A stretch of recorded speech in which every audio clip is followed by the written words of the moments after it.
Olá, povo de Deus, povo abençoado, a paz do Senhor Jesus, que Deus abençoe a todos. Eu sou o pastor Carlos Lessa, presidente da Igreja Batista Sinai em Renovação Espiritual.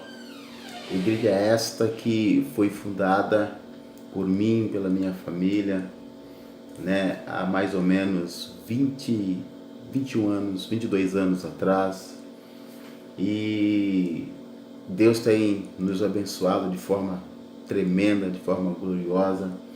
A Igreja Batista Sinai, quero lembrar a você, não é uma igreja filiada a nenhuma convenção, a nenhum grupo de pastores, a nenhuma associações, né? De acordo com o que já tenho dito aqui, nós somos independentes e Deus tem nos honrado, né, de uma forma muito promissora, graças a Deus por isso. Eu me converti há 38 anos, no dia 1º de janeiro de 1980, e até então a gente vem desenvolvendo um trabalho única e exclusivamente em favor do reino de Deus. As minhas experiências são das mais diversas possíveis, portanto, tenho um conhecimento farto daquilo que o nosso Deus é capaz de fazer em uma pessoa e também por uma pessoa. Isso por experiência própria, Sou pastor por vocação, chamado feito diretamente por Deus, debaixo de muitas experiências pessoais, graças a Deus por isso. Não estudei para ser pastor, não fiz seminário para ser pastor. Eu me tornei pastor, depois então foi que eu fui fazer o seminário, porque seminário não forma pastor, seminário é para conhecimento e não para formar pastor, como a gente vê muitos por aí estudando para terem a formação pastoral. Não foi assim comigo, Louvado seja o nome do Senhor por isso. E eu quero estou gravando este vídeo, para expressar e deixar de alguma forma a minha indignação ou a minha frustração com alguns fatos que tenho observado ao longo da minha trajetória na presença de Deus. Eu sei que os tempos mudam, eu sei que a fila anda, isto é fato, a gente não pode negar isto, só que as mudanças estão sendo tão radicais que estão usando desta liberdade, para dar ocasião à carne. E o que eu tenho observado também durante todos esses anos que tenho estado no meio cristão, é que gradativamente o Evangelho, ele vem caindo num descaso, e num descaso muito grande, o Evangelho vem perdendo respeito. Eu tenho observado que o Evangelho do Senhor Jesus Cristo já não provoca mais o impacto de antes. Que pena, porque o Evangelho do Senhor Jesus Cristo nada mais é do que as boas novas de salvação. O Evangelho, ele muda, tem poder para mudar história, para mudar nações, para mudar pessoas. O Evangelho, ele tem poder para isso através, que é a palavra do Senhor, até porque Jesus disse, e conhecereis a verdade, e a verdade vos libertará. Esse texto está registrado no livro de João, capítulo 8, versículo 32. E o apóstolo Paulo, ele endossa essa expressão de Jesus quando diz, lá em Romanos 1,16, não me envergonho do Evangelho, porque é o poder de Deus para a salvação de todo aquele que crê. E esse mesmo apóstolo Paulo, depois ele vai escrever ao seu filho na fé, o pastor Timóteo, em sua segunda carta, no capítulo 3, no versículo 16, ele disse, toda a escritura é divinamente inspirada e proveitosa para ensinar, para corrigir, para instruir em justiça, para que o homem de Deus seja perfeito e perfeitamente instruído para toda boa obra. E como a gente pode ver, isto já não está acontecendo mais no nosso meio. né? A palavra de Deus nos ensina também que existe um só Deus, ao qual devemos dar toda glória, toda honra, todo louvor e toda adoração. Isaías, do capítulo 42, versículo 8, né, vai dizer, o Senhor vai dizer: eu sou o Senhor, este é o meu nome, a minha glória, pois a outro não darei, nem o meu louvor a imagem de esculpida, ou imagem ou a imagem de escultura, né? O nosso Deus, ele não dá a sua honra a nenhuma dessas coisas. Mas, porém, o que vemos, né, são homens que se dizem homens de Deus, pastores, que têm sobre sua responsabilidade vidas, pessoas, né? Alguns, né, até tem centenas, milhares de pessoas sobre a sua responsabilidade, milhares de ovelhas, né? E que infelizmente se prostram diante de imagem como, por exemplo, o Bafomete, que é um demônio com cara de bode e corpo de homem, né? E essas coisas eu não falo com alegria, eu falo com tristeza, com indignação, porque o nosso Deus é santo e importa que os que o seguem sejam santos como ele é santo. E santidade tem como seu sentido real ser separado do mundo, das coisas pecaminosas, de tudo aquilo que desonra e mancha o bom nome do Evangelho do Senhor Jesus Cristo. E será que não sabem que sois, né, santuário de Deus e que o Espírito de Deus habita em vós? Será que esses homens não têm esse conhecimento? Né? Está lá isso escrito em 1 Coríntios capítulo 3, versículo 16. Portanto, ainda fala o apóstolo Paulo, né, aos Coríntios no capítulo 5, né, no versículo 11, ele diz, né, para que não nos comuniquemos com aqueles que se dizem irmãos, mas são devassos, avarentos, roubadores, maldizentes. Com esse, Paulo ainda rechaça e diz: nem sequer comais, né? Então a gente observa aí que existem homens que estão no meio do evangelho, na igreja, servindo como ministro do evangelho, mas que estão adorando imagem, adorando outros deuses. A minha alma sofre, né? A minha carne treme, eu sinto tristeza, porque eu tenho visto como a igreja do Senhor Jesus tem sido motivo de escárnio e de escândalo. A igreja que deveria servir de modelo para o mundo, a gente observa o mundo servindo de modelo para a igreja. Estão verdadeiramente, né, invertendo os valores. A luz que deveria iluminar e prevalecer nas trevas, não estão, mas é as trevas que estão, infelizmente, prevalecendo na luz. Que Deus, né, possa ter misericórdia de todos nós e da sua igreja nos dias de hoje. E nesta inversão de valores, nós temos como referência a história do povo de Israel. No tempo do profeta Samuel, este foi chamado por Deus através de um sonho e se tornou juiz em Israel. E segundo a palavra do Senhor, em 1 Samuel 7, depois dele ter vencido os filisteus e restituído as terras a Israel, Samuel julgou a Israel por todos os dias da sua vida. Samuel era juiz, ele era sacerdote e também ele agia como rei e profeta. Agora Samuel estava já de idade avançada e o povo de Israel, vendo que em todas as outras nações, né, o regime deles era monárquico, era um rei, assentou, né, em seus corações o desejo também de ter um rei para julgar sobre eles. E isso soou mal aos ouvidos, né, do profeta Samuel, que foi falar com Deus, ele foi reclamar com Deus. E a resposta que Deus lhe deu foi a seguinte: Samuel, disse o Senhor para Samuel, um rei para eles, Samuel. Não fica preocupado não. Eles não querem um rei, então dê um rei para eles.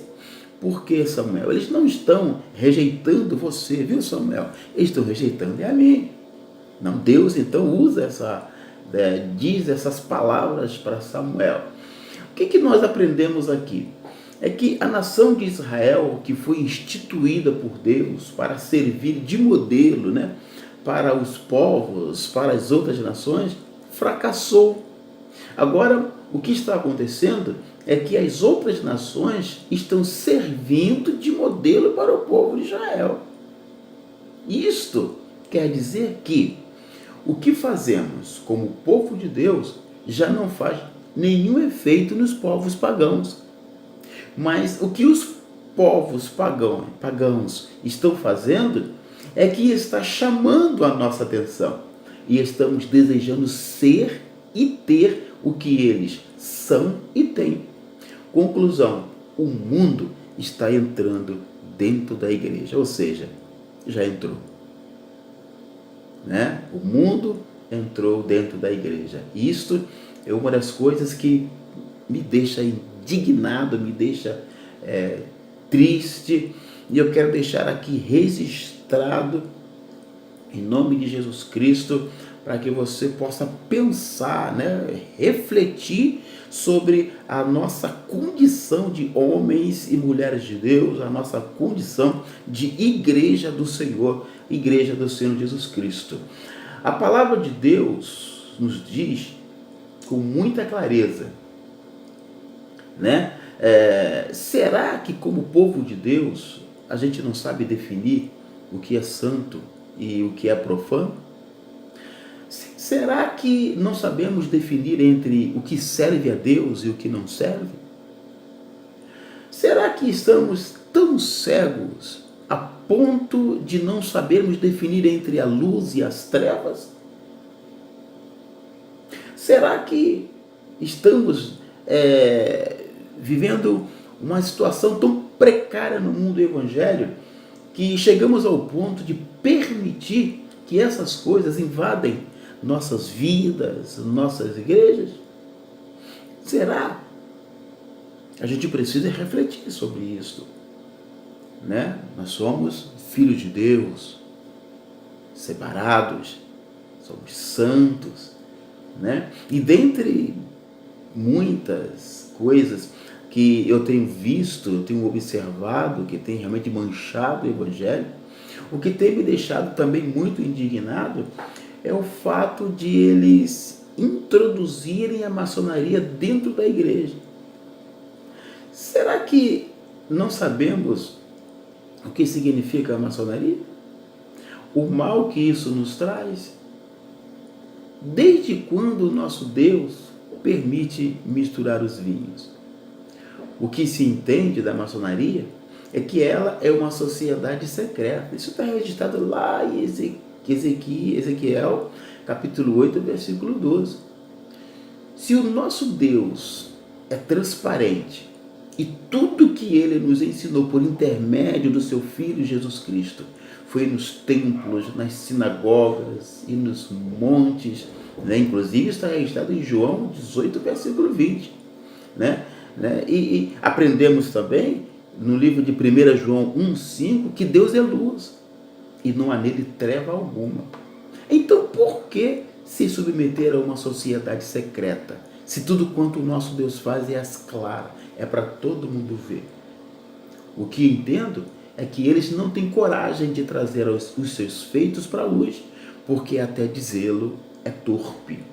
Entretanto, quem é que está envolvido com essa sociedade secreta? Quem são as pessoas envolvidas com a maçonaria? Que lástima! Infelizmente, são pastores, líderes evangélicos, homens que se dizem, né, homens de Deus, né, homens que lideram, que ensinam, que pregam, né, são eles que infelizmente estão envolvidos nesta sociedade secreta. Ah, como é triste! E se essa sociedade adentrou a igreja, é porque esses supostos pastores trouxeram. E trouxeram o pendurado na política. Porque, primeiro, a política entrou na igreja. A política entrou sobre o pretexto, né, de que seria necessário, porque tínhamos que ter alguém, representante nosso lá no Planalto, ou nos parlamentos, né? E com isso eles enganaram o povo evangélico, mentiram, né, para o povo de Deus, trouxeram uma mensagem distorcida e enfiaram ela dentro do povo da igreja, e achando que toda essa balbúrdia aí no seio da política, toda essa roubalheira, toda essa falcatrua, toda essa mentiradas e corrupção que há no meio deles, seriam amenizada com a inserção de homens de Deus lá dentro. O que nós vimos? O que vimos foi os homens que seriam os que, com a ajuda de Deus, amenizassem o sofrimento do povo, né? Envolvido até o pescoço em corrupção e roubo, e alguns deles presos. Que vergonha! Que vergonha, né? E para completar a desgraça, trouxeram a maçonaria para dentro da igreja. Os templos pintados e desenhados de acordo com os modelos das lojas maçom, levando o povo de Deus a adorar o sol, as estrelas, os astros, coisa que o nosso Deus condena. Você pode verificar em Ezequiel 8, versículo 10, fala sobre isso. Em Ezequiel 8 diz que esses homens são malignos e estão dentro das igrejas, estão dentro dos templos como sacerdotes, mas estão dando as costas para o altar de Deus e adorando o sol. Está lá em Ezequiel 8, versículo 16. Pode verificar. O que na verdade as pessoas não sabem é que a maçonaria introduzida no seio da igreja evangélica tem uma única finalidade, que é enfraquecer o poder da igreja para que esta seja facilmente controlada, né? O livro de Ezequiel 8 vai nos dar a clareza de que os maçons são homens que dentro dos santuários são capazes de adorar a Deus e ao mesmo tempo blasfemar contra ele. Vejam, observem se não é exatamente o que estamos vendo acontecer nos dias de hoje, no seio da igreja, dentro das nossas igrejas. Homens que pregam com uma eloquência muito grande, com uma unção fora do normal, que nos leva a crer que são usados por Deus e nos fazem até chorar. Nos faz chorar com suas ministrações, que parece vir do fundo da alma, e nos levam a um estágio de emoção muito grande e fora do normal. As lágrimas são copiosas. Esses homens pregam com palavras persuasivas, uma oratória de dar inveja, uma autoridade que parece vir do trono de Deus, né? Mas são exatamente esses homens que nas redes sociais discutem entre si, brigam e usam palavras agressivas um com o outro em uma farsa vergonhosa, porque depois estão dentro de uma loja maçom juntos reverenciando a Satanás. Que tristeza! Mas é isso que está acontecendo nos dias de hoje. Ministram dos púlpitos, ensinam a palavra de Deus como se eles vivessem o que estão ensinando, né? As mensagens, na maioria das vezes, falam da teologia da prosperidade. Com isso, arrancam o dinheiro do povo para manter a maçonaria. Você pensa que os dízimos que você entrega lá na sua igreja ou na igreja deles são para o sustento da obra? Engano, ledo engano, né? É para manter a maçonaria. A maçonaria injeta o dinheiro no ministério deles e depois querem tudo de volta, com juros, e juros altos. E quem paga é você. Quem paga é você. A mídia gospel é a que mais está dando dinheiro. Os cantores não são diferentes. fingem adorar a Deus com suas canções, mas no fundo estão adorando ao diabo. Em seus shows, não cansam de fazerem o tempo todo os sinais que os identificam como maçons. Sinais estes que são vários, é só pesquisar, ok? Assim como os pastores que pregam, ministram a palavra de Deus e depois saem dali e vão para os motéis, os cantores não são diferentes. Cantam em seus shows e depois vão para as suas orgias ostentarem o dinheiro que recebeu dos dízimos e oferta dos fiéis. E lá rola de tudo, desde sexo até bebidas alcoólicas. E por que não dizer drogas? Até porque tudo hoje é gospel, né? Bebida gospel, droga gospel, tudo gospel. O negócio é ser gospel. Estamos vivendo o tempo do fim. Essa é uma realidade, não podemos fugir disto. O nosso Senhor Jesus Cristo está às portas para vir buscar o seu povo. Porque com toda essa bagunça que eles estão fazendo, o meu Senhor ainda continua no trono. Sabe por quê? Porque Ele é Deus. Ele ainda continua no trono segurando o seu cetro de equidade.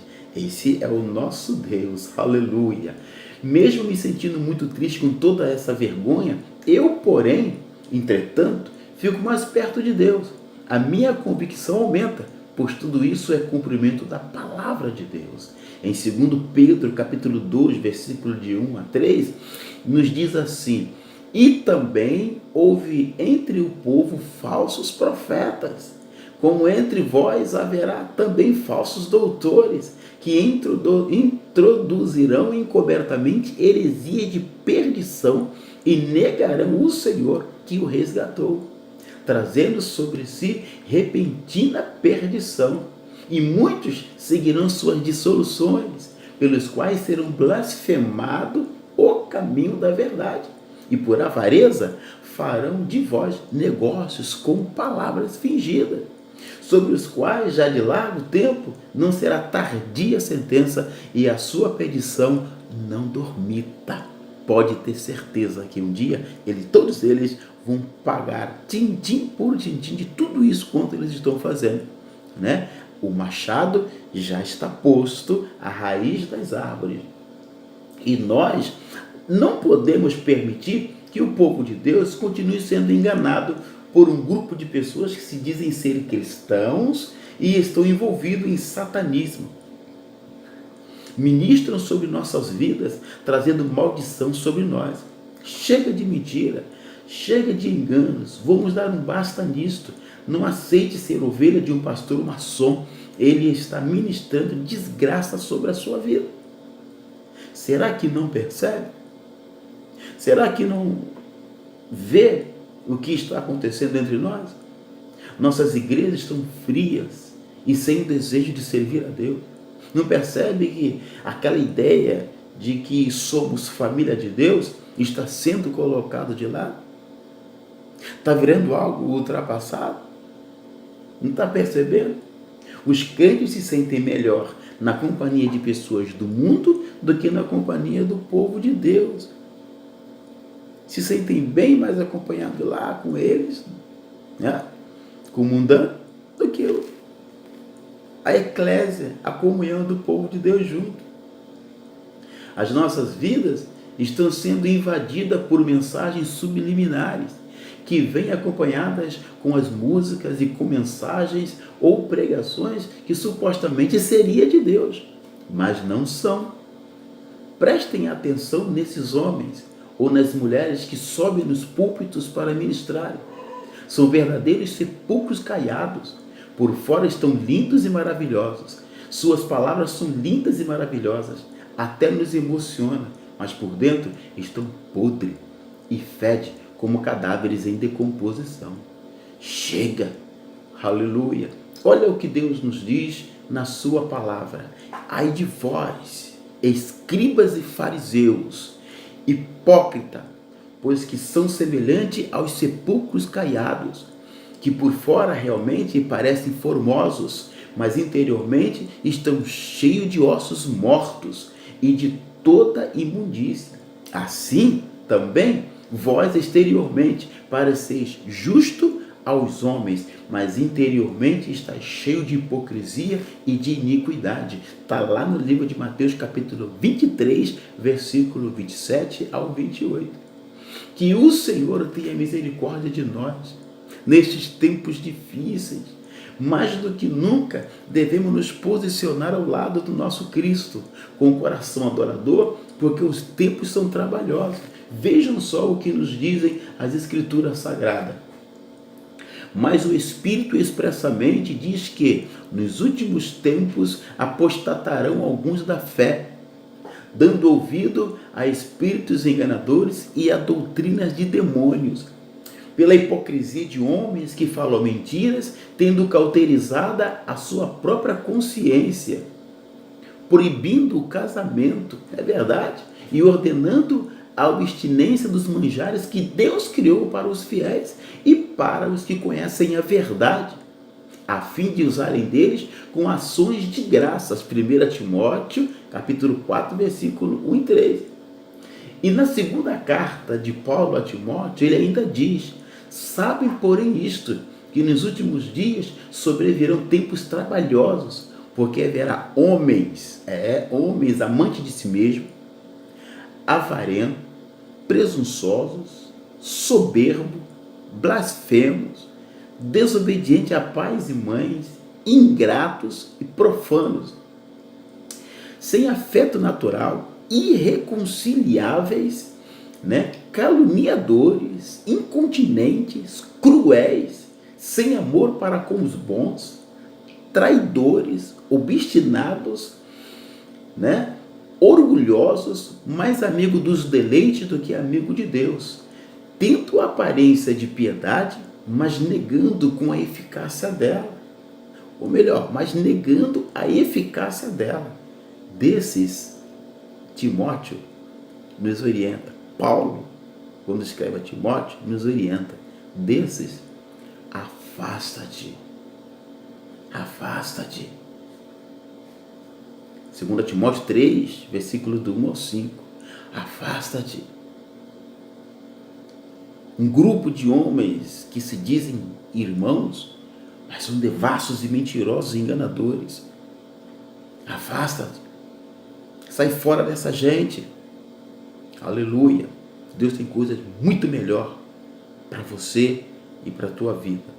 Deus te abençoe, e Deus tenha misericórdia de nós, e que a graça dele desça sobre a nossa vida, para que possamos viver dia a dia um cristianismo melhor, um cristianismo puro. A palavra do nosso Deus, ela é simples e ela alcança os simples. Que Deus te abençoe, em nome de Jesus Cristo.